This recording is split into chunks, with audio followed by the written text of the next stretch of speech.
Hilchos Shulchan. A person goes out on a trip. We said that he should be sure to take out insurance. One thing, the insurance is to get stuck at first. Secondly, that he should see that people should accompany him. The people accompanying him, the Lavoya, is a protection for his journey. He'll come back well, will reach his destination safely.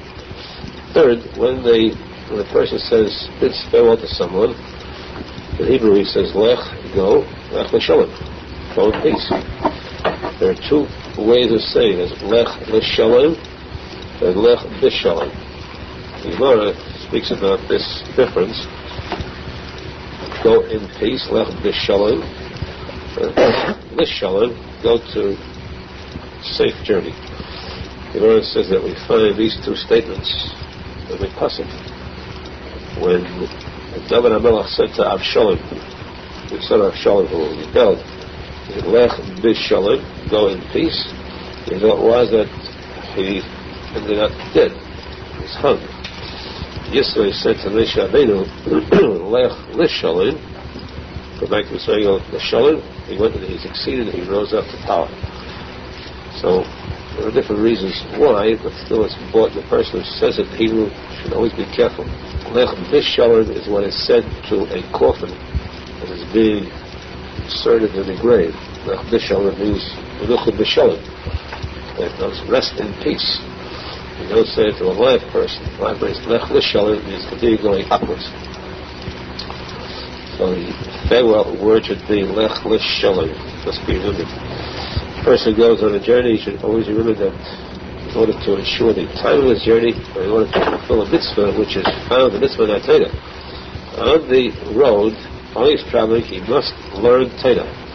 You have a posek in the Kriyat Shema, which says you should learn while going on the road. Now, a person who doesn't travel doesn't have a chance to fulfill this. If a person does travel, and he learns Torah at that time, he's performing a mitzvah asay, learning while traveling. This could apply in a road. This could apply nowadays even to riding in a subway, because the road means a road that's fraught with danger. Chas v'shalom. Nothing more than going underground in these subways. So you have to say and learn. Of course, in Shema you say tefillas adarach. Also, a person should say tehillim with kavanah. And if he takes a longer journey, he should take along food with him, even if it's not too long. But be sure, going to a place where he might not be able to get food, he should take along food with him. And he should always take along, going to a journey where he's away from home for a while, going out on the road, he should take along an extra pair of tzitzis. He might come to a place where there are no tzitzis available, and one of the strings tears, chas v'shalom, he left without tzitzis. The greatest protection of all is the mitzvah of tzitzis, which is in the time 630 mitzvahs at one time. These are mitzvahs that a person should observe very carefully. He should be zeichet to fulfill all the mitzvahs.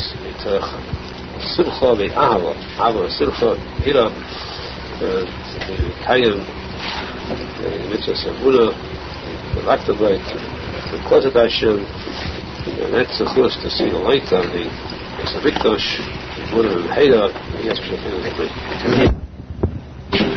place the seer in a person traveling.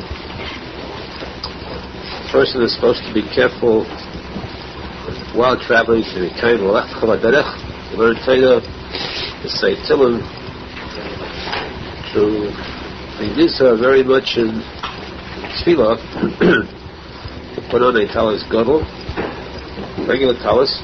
Person traveling in a train overnight, 24 hours, he has to daven shachas on the train, or a person traveling by plane, always going to Israel.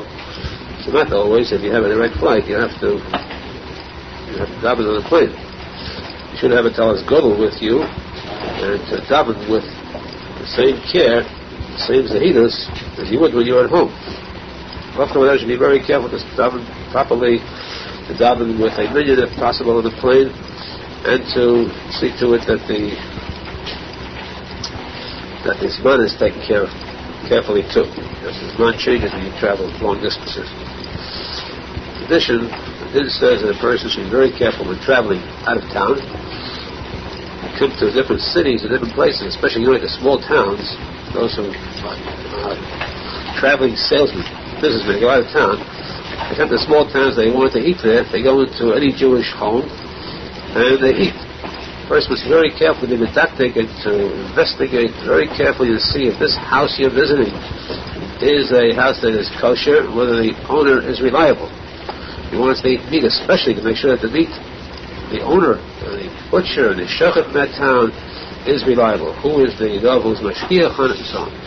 Because many times a person would think that the house, the family is religious, and yet this one fact to get kosher food is a very difficult item. So this requires a lot of hakira, drisha, investigation, and care, and zahidus. However, the greatest zahidus, Rabbi Arizal says, is Eila Masay B'nai Yisrael. Which means these are the travels that the Jews had. The Jews went through the Midbar and they made stops on the way, one place to the next. A total of 42 journeys during the Midbar. It's thinking that shaved them days, these 42 journeys. But these 42, the Medrash says, so Moshe says, Eila Masay B'nai Yisrael. Eila, why do they have to go through so much suffering? It's constant movement. No, but not. For Eila Elikecha Yisrael. Of course, there was Kefira, there was Avodah Zorah, Eila Elikecha Yisrael. So the penalty, the punishment for it is Eila Masay, Tiltul Drachim. This was the penalty to forgive for the Avodah Zorah. Arizal says, therefore, the Arizal brings us to show what is Avodah Zorah today. We have no Silim, no Elilim. Zorah means a person who does not have complete Emunah, B'tachon Hashem, that's Avodah Zorah. So this means that Eila Masay, a person today goes out of town to look for his livelihood, to seek to make money. As a traveling salesman, he goes to places where there isn't any Yiddishkeit.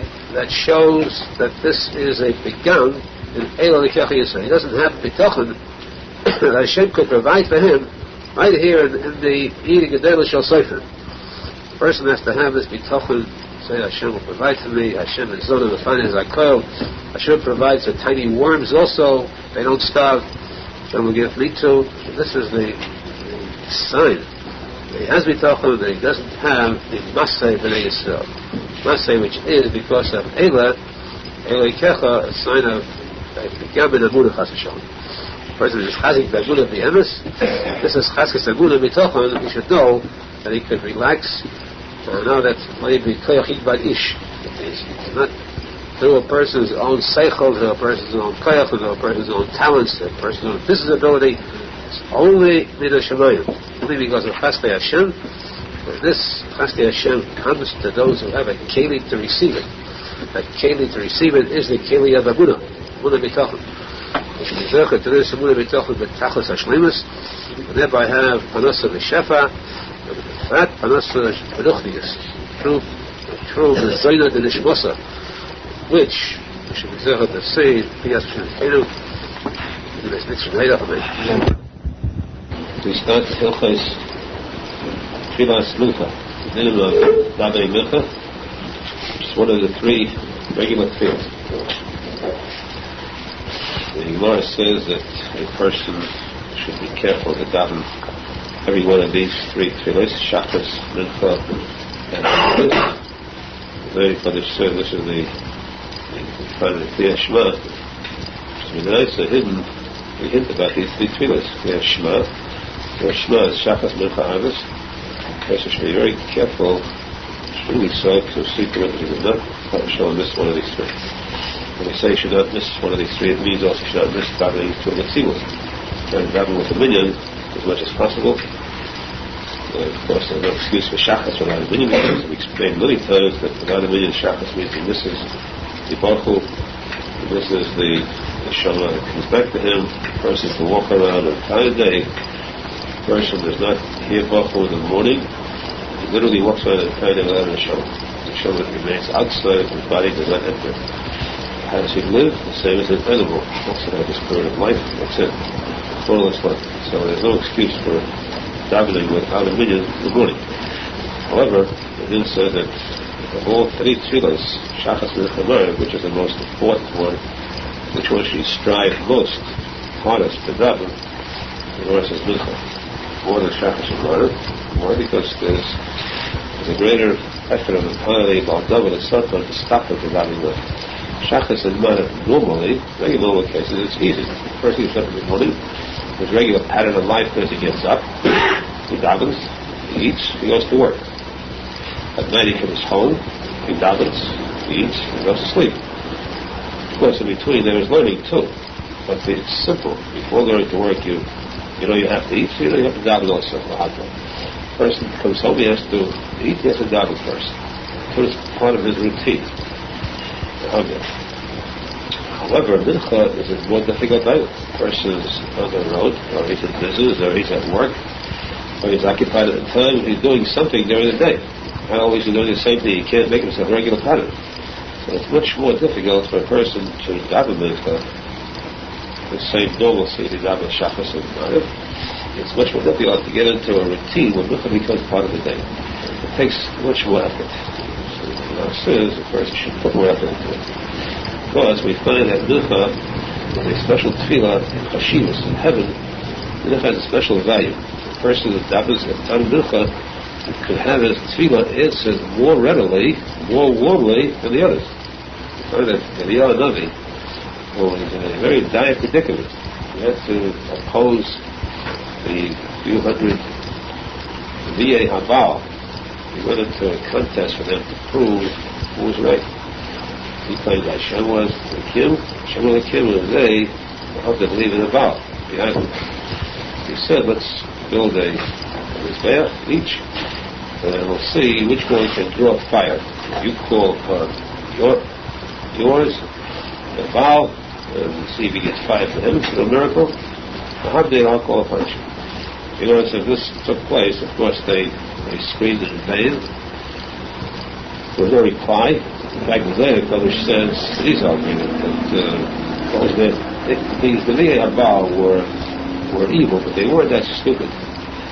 They were dancing around and screaming about, and the enemy kept on teasing them. He said, the Baal must be on a long trip, he's very far, he speak louder, he can't hear you. They screamed louder, they started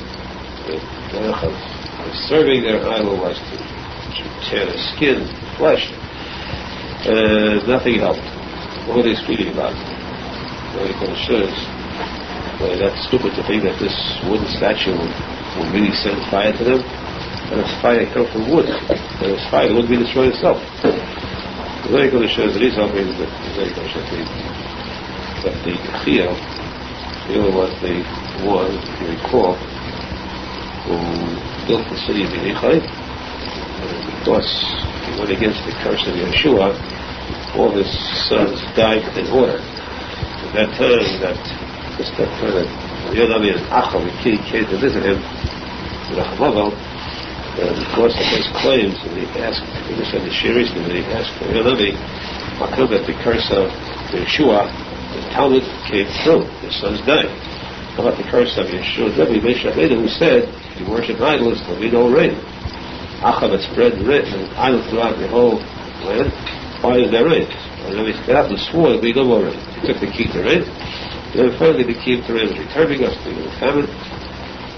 This was Chiyah who caused this whole cycle.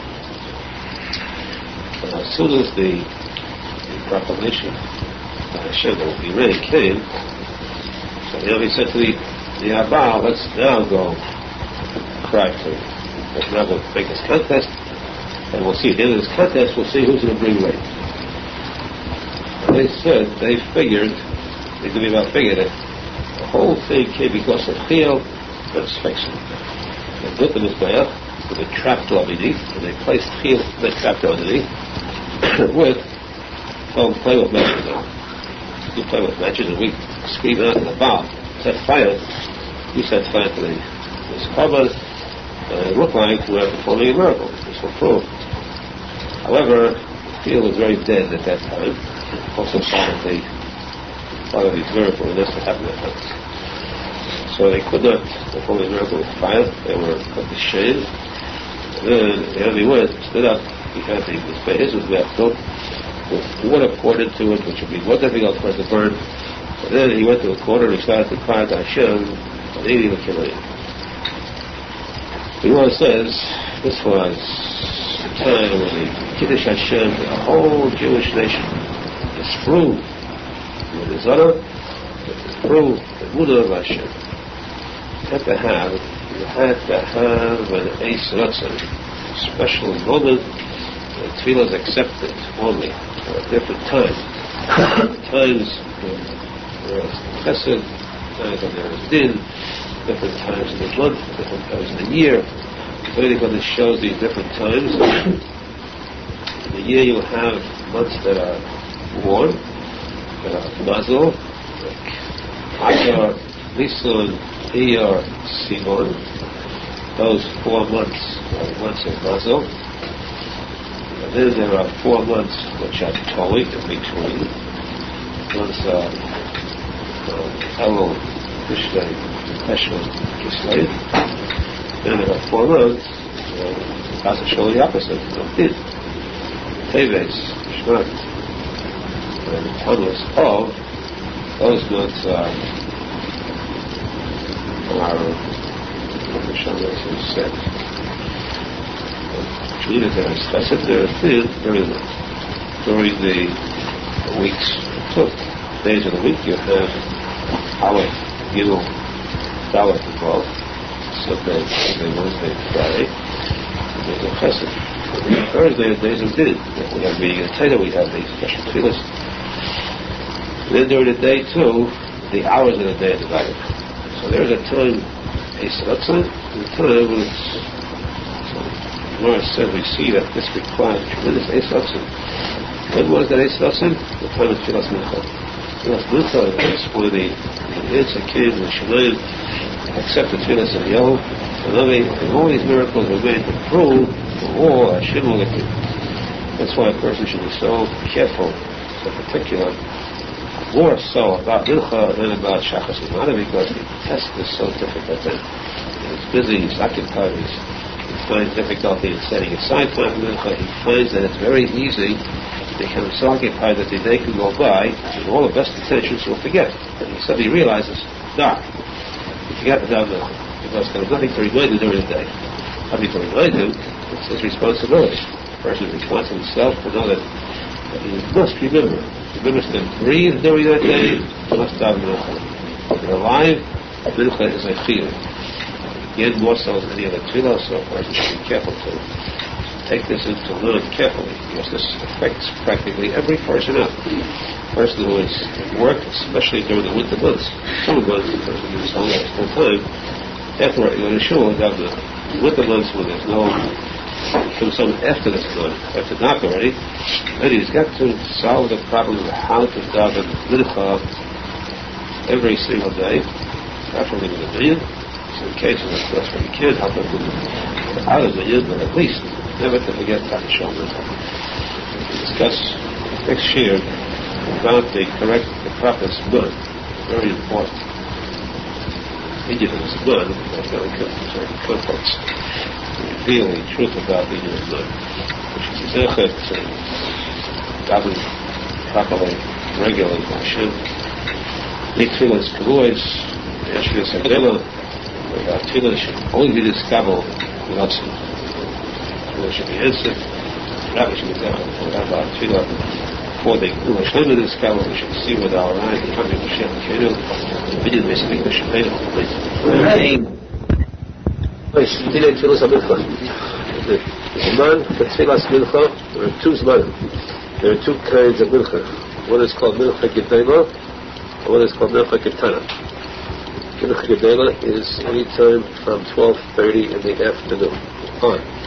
Mincha Ketana is from 3:30 in the afternoon on. Mincha, the real Zman of Mincha is after Mincha Ketana, which means after 3:30. Talking about, of course, standard time, not daylight savings time, which means now it would be 4:30, Mincha Gedela would be 1:30. Now Mincha Gedela is the very first possible time.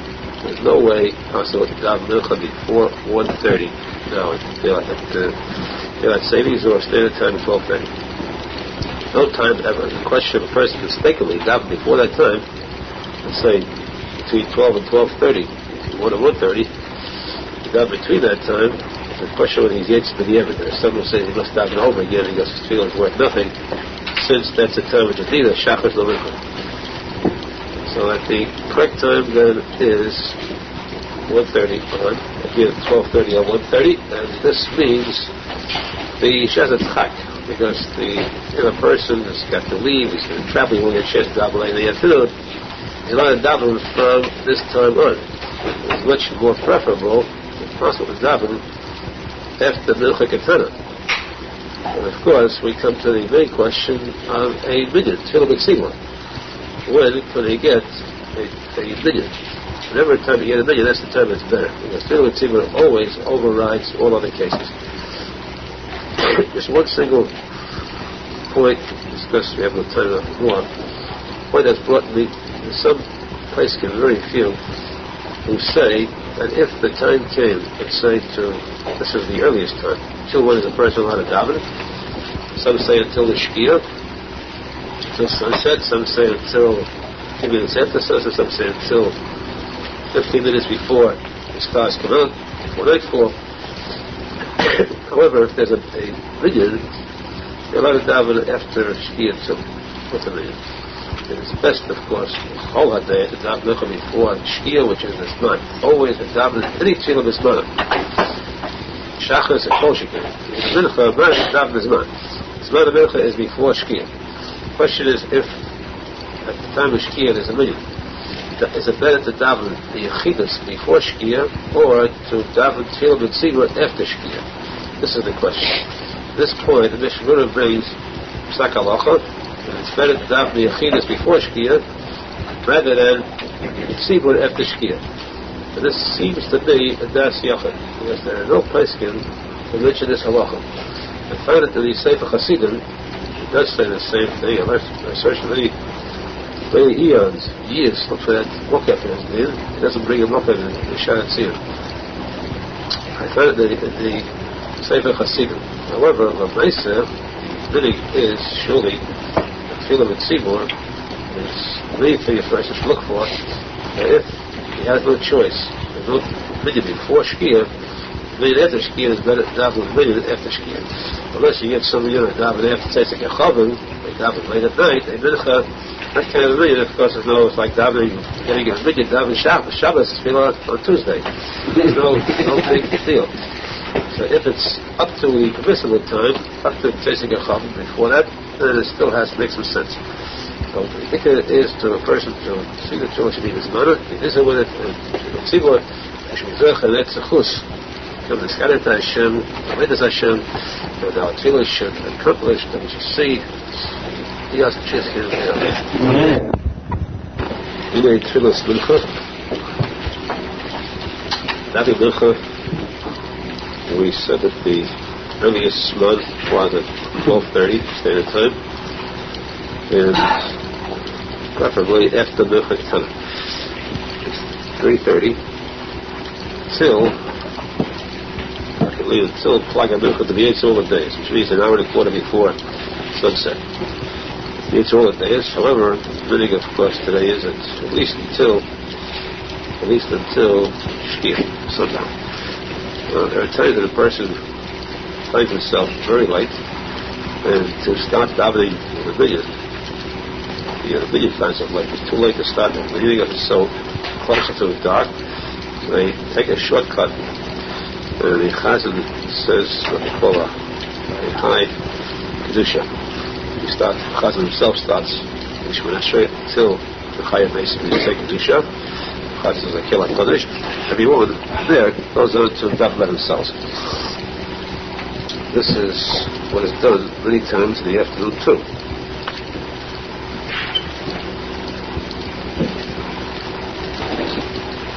People are in a hurry, but have the opportunity to go through, spend time with the entire Chazaras Hashatz. Now, it is done, and it should be done only in Shasat Chak Kodel. When it's impossible otherwise. It's that much of a rush, there's no time. And rather than have no minyan at all, no tefillah tzibur, this is better. But only in Shasat Chak, because interesting to know that the Arizal was opposed to this completely. Arizal was opposed to having this done no matter how late it was, even if it was done at Shabbos Kiddush already, that late. Of course, the Arizal is against it completely, but the Halacha does say it's done, so it should be done if there's no other choice. It's best to be able to daven fully. The davening before Mincha also, it's very important to note that Gemara is brought how vital it is for a person to wash his hands before davening. This doesn't require washing like for bread, but like the morning. It's less than that. You can wash even without a cup if necessary, but to make sure your hands are put under water. And it's so important. The Gemara that the person should seek out water if he has to travel miles to find water before davening. The same thing is just as before Shachris, the person has to wash his hands. So too for Mincha and Rav also, Mincha should see to it to get his hands washed. It's a quick wash, but make sure his hands are washed because you never know what your hands touch during the day. If the Rav too, if Mincha and Rav are in succession one after the other, so just a learning period between, it's not necessary because your hands didn't do anything wrong. You didn't touch any tummy. But pure or clean. But if there's an interval of time, the person should need to wash his hands on that too. This is very important for Yerushalmi. It is also the person washing his hands at all times purifies his heart. At all times means that he can put tefillah to. This way a person prepares himself before he comes before Hashem. He can look after Israel, which is to be purified before coming down before Hashem. About once we become the skabel, she says, what's name of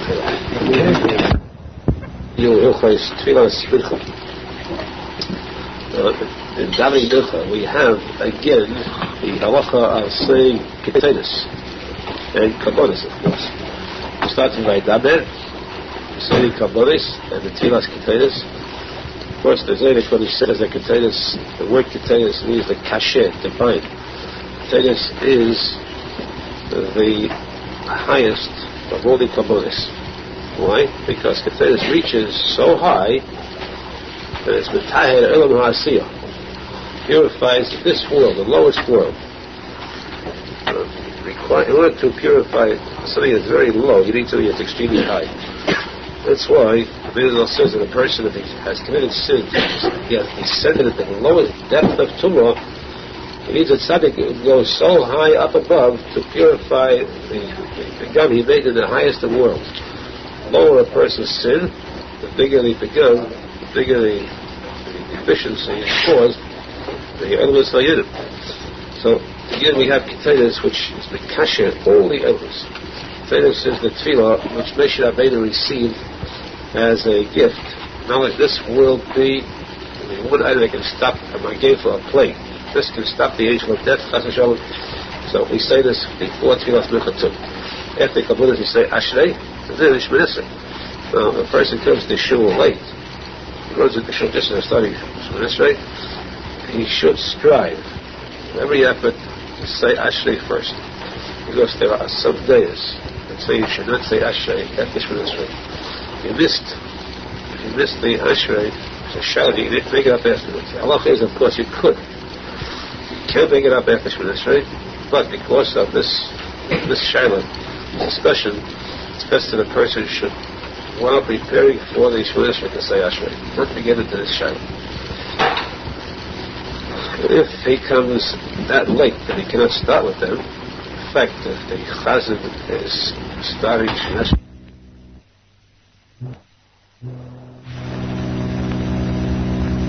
very priceless. You're not to find this halacha mentioned in Shulchan with that open as simply. But it is brought in, look for it, you'll find it. The person comes to shul and he finds he's come too late. The minyan has just finished the daven, til balachash. The chazan has just started the til bachazorah, shots. He says kedusha with the elam, and then he starts davening himself from Esrei. And he repeats with the chazan word for word, silently of course, with the chazan the entire Shemini Esrei Chazoras Hashatz. If he does that, this is absolutely recorded as tefillah b'tzibur. This is a very big tradition, a very important, vital bit of information, because it does.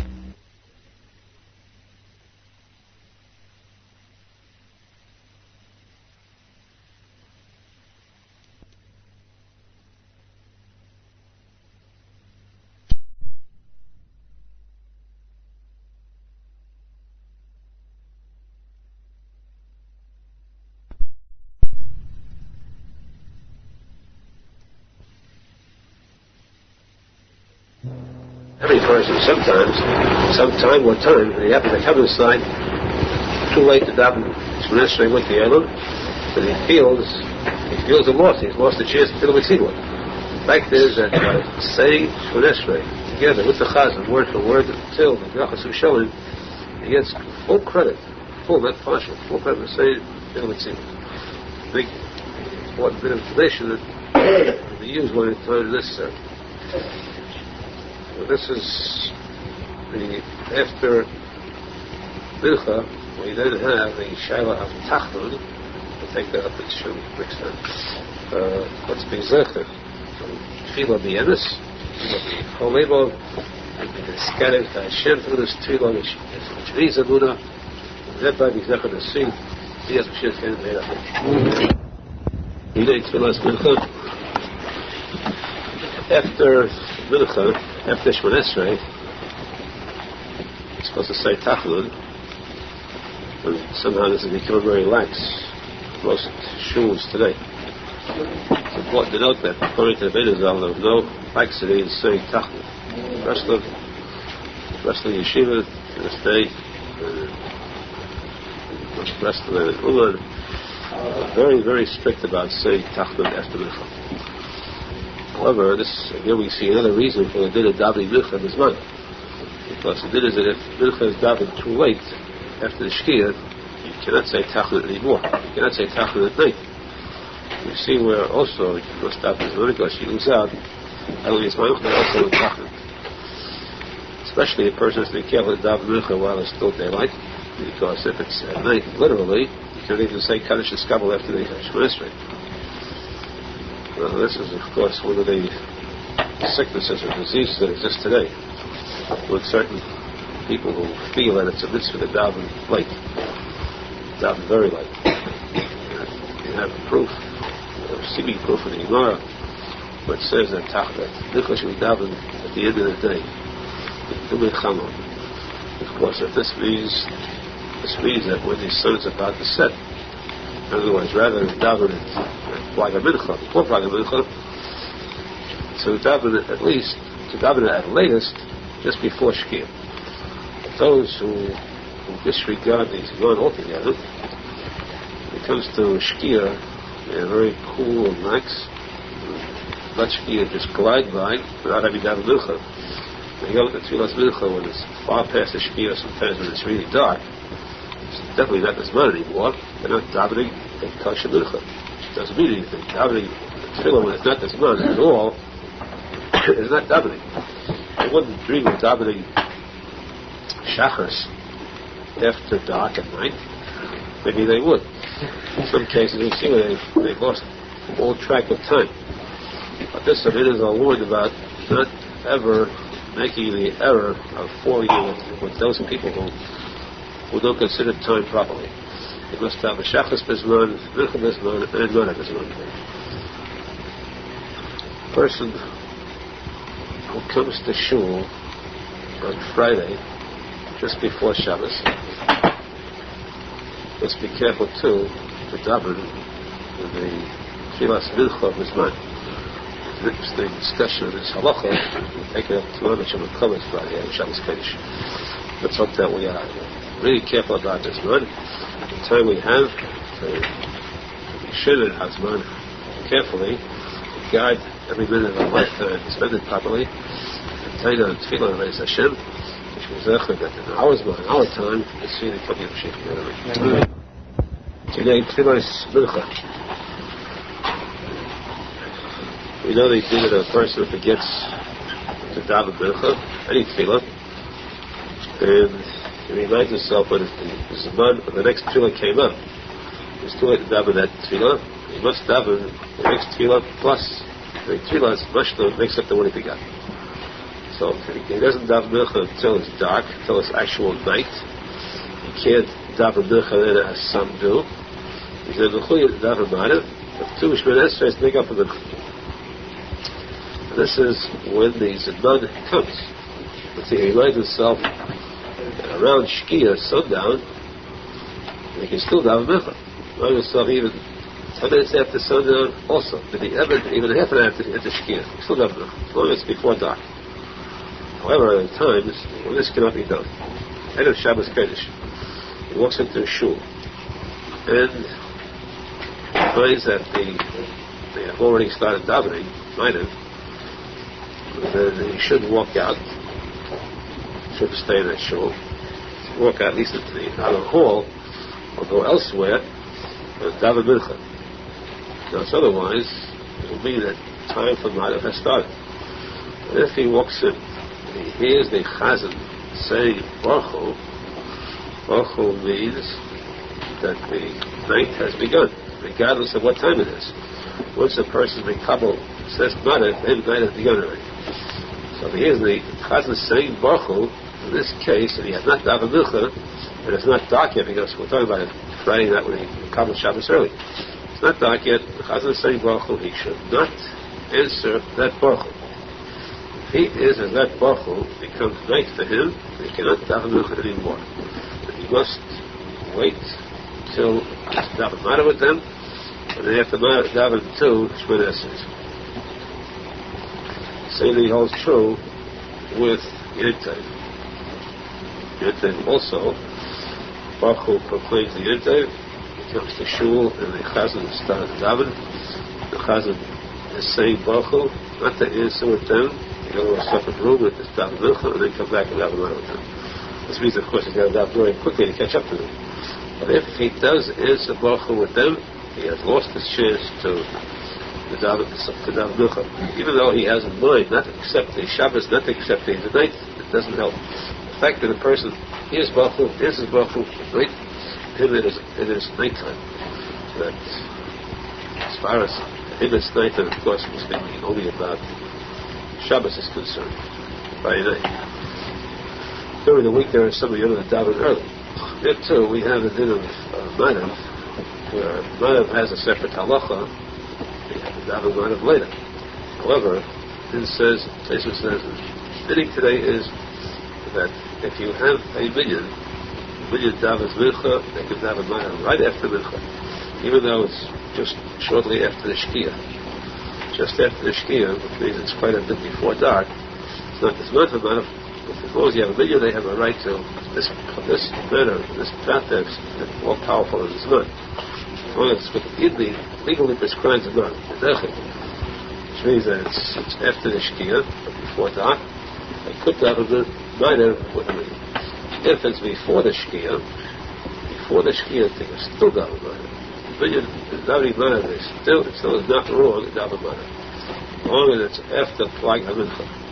Before Plag HaMincha, they daven Ma'ariv. At least an hour to sundown, they daven Ma'ariv then, the entire Ma'ariv is in vain, completely vain, because it cannot be considered as Ma'ariv at all. And the same token, Erev Shabbos Kodesh, Plag HaMincha is the earliest Zman to be Kabul Shabbos as far as Shabbos, or as far as lighting candles are concerned. Woman lights candles right after Plag HaMincha. Very good, it's more credit to her. Keeps the Shabbos longer. But if she lights candles a minute before Plag HaMincha, then it is the bracha of Atala bracha vain, but she has to relight the candles again after Plag HaMincha. The earliest time possible to light candles is 1.25 hours before the Shkia. And since it's Erev Shabbos Kodesh, we should know that still, the earlier candles are lit, the earlier the Shekhinah comes into the house, the earlier the Kedusha comes into the house, not to wait until the last allowable minute.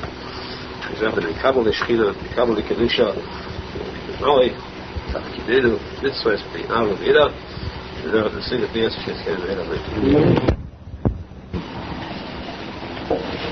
Today we divert for a day, for a moment. Regular halacha is to learn about the Hilchos Shavuos. This week is Yom Tov Shavuos, following on the table. Today we have the wedding, one of the most distinguished rest of the Chassidut today. Chassidut plural, Chassid v'Chassida. There is a direct tie-in, of course. The Gemara says the Vedish b'yayim chas rumasoi, a posek ashirim b'dei is chasana. What is that? Matan Torah, the Gemara says. Matan Torah. The chas is Matan Torah. Of course, when a person becomes a keli to receive the Torah. So again, we want to combine the two. Today is the preparation for Matan Torah. Today is when the pasuk becomes another mashalim, mitzvah complete. This complete keli should be made complete. It should become filled with more and more shlemus, more and more perfection as time goes by. And shlemus should be shlemus of the tzadik emes, because only the tzadik emes is shalom. The din of Shavuos is, the week of Shavuos is also very important, because when the Jews stood before Har Sinai, Matan Torah, were told, prepare Matan Torah 3 days. It's called Shloshis Midnei Hagbala. 3 days of complete preparation. These 3 days are days of purification. The person was supposed to separate, first of all, from his wife, Gashmias, prepared to receive the Torah. The custom, therefore, is that the 3 days before Shavuos, which start on Tuesday, Wednesday, and Thursday, should be dedicated to one separating himself from the mundane Gashmias items, to prepare, purify himself by learning more Torah.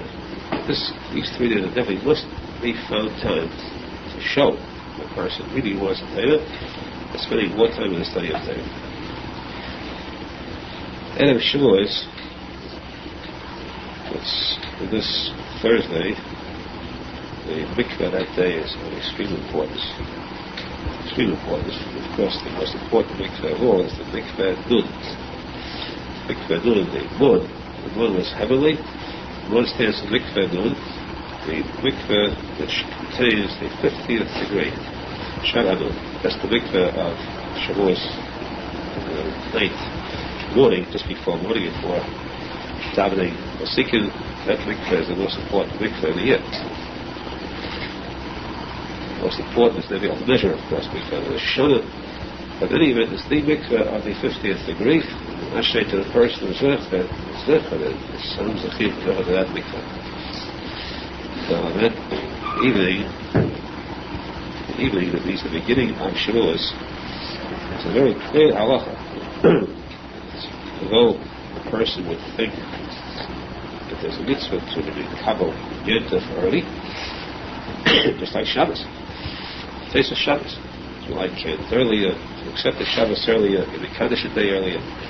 So too, when you want to accept the Yontif earlier, you get the Yontif early. It's Teshuva Yontif, which is a halacha in all Yom Tov. In this case, though, in Shavuos, definitely, this has a definitely separate halacha.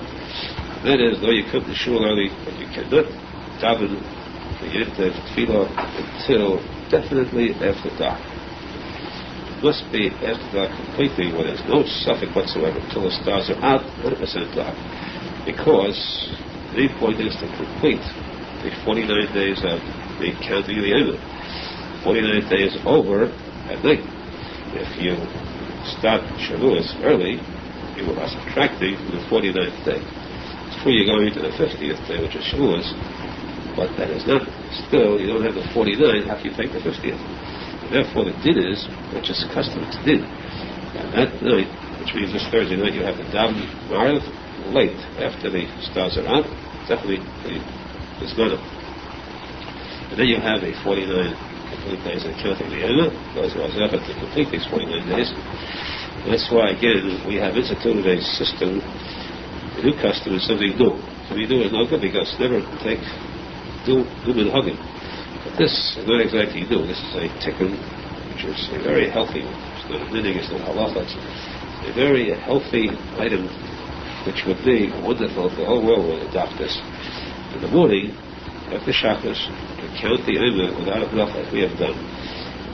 If in doing this, one person was saved one day, the entire thing was worth it, naturally.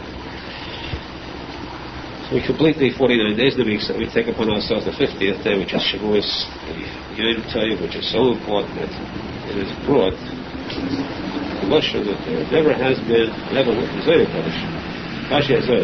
never will be a day as great as the day of Shavuos. That's why it's one day instead of 7 days like Pesach. Shalosh Yigolim. Pesach, Shavuos, Sukkot. Pesach and Sukkot are 7 days or 8 days. Shavuos will be 1 day, not 10 days. It's 1 day. So why is this 1 day? Because this 1 day alone stands out so unique. It is as great and unique as the Shabbos itself, which is above all the other Yom Tov. This is the 50th day when Hashem comes to us. That's not 10. That's why it's customary on that Yom Tov to eat 1 Suda or milchig meal. That milchig meal naturally is the meal of the first day of the morning. You stay up all night. The night before, the night of Shavuot, you eat the fleshig meal. The morning you eat a milchig meal. This is in reference to, that's the time of Matan Torah. The Jews came back from Har Sinai. Matan Torah, there was no meat prepared. There was no time to prepare it. They were forced to eat the milchig meal. And with that, we have a dairy meal. Also, because the Torah says the Vash v'cholo tachas l'sherinech, says about the Torah should be like milk of the Yatzon. Therefore, 2, as a rem, as a hint, we have milchig meal. This is an important custom. It should be abided by. However, we stress very strongly, there is no compromise on this rule, none whatsoever. There are some people who definitely stray from the truth and make a mockery of the kedusha of Yom Tov. Because they consider that Yom Shavuos is a milchig holiday. They have milchig meals throughout Shavuos. This desecrates. This is a chilul of the kedusha of Yom Tov. Because Yom Tov, the chalal, as a chiyuv, a very, very strict chiyuv in Hataylah. The simchas Yom Tov is only the basa. You cannot be Yom Tov, the simcha of Yom Tov with a dairy meal chas v'shalom. Any Yom Tov. One single exception. You're not the only day, but the only meal of the year. Yom Tov is that morning meal of Shavuos. Aside from that, you cannot eat any milchig meals ever on any Yom Tov. And this should apply also to Shabbos Kodesh, which too has a mitzvah of simcha of Shabbos. So therefore, the other 3 meals of Shavuos, in fact, one of the 2 days is Shabbos Kodesh itself. You have Shabbos the 2nd day. Other meals must be meat meals, fleshig meals, and not milchigs. Only meal is the milchig is the morning, the first day. On that morning, the davening, we say akdamus. It's just before the reading of the Torah. We say akdamus, which has a very special tune. The tune, the words which seem to be the vital importance themselves. Akdamus speaks about the future of the Haba, the Sudas of Yosef, the feast of Gan Eden, the usual type of praise to Hashem, looking ahead to the future. Menachem says that those words, of course, are extremely holy. But the tune itself, the tune is also something very special, heavenly. It appears that tune is universal. Everyone sings with the same tune because there's something heavenly about that tune. And therefore, when that Hakadosh is said, every person should stand while it is being sung. Sung alternately, 2 lines for 2 lines, Chazan 2 lines, and Mikdal 2 lines. But it should be said, the sun standing up. So just before the Kohen is called to the Torah, before he makes the bracha, then this Hakadosh is said. That's on the first day. The second day, we say the Rus, deals with the also Kabbalah Satayna. The she was Mikabel the Torah, she accepted upon herself the Torah, Dinim of the Torah. That's why the second day we have Rus, and also Yizkar. The Yom Tov Shavuos, Matan Torah Seder, is the reason for the B'riyas Ha'olam. The reason why the world was created, the reason why the Jews were created with the world, that we should be zechet to the Kabbalah this Yom Tov, Yava, Yitech, Simcha. It's a separate mitzvah of Simcha besides the mitzvah of Lifnei Mizbeach. On this Yom Tov, since this is a preparation for it, we should be the Simcha now. Extra added Simcha for this, we should be zechet to the Simchas Imchas Anusai, the Matan Torah, the Simcha of the Imchas Anusai, when there is a renewed yichud between Kiddush Barichu and the Knesset Yisrael. Hashem will take us back as His true yichud ever after. Netzach, Eskus, Netzach. Amen.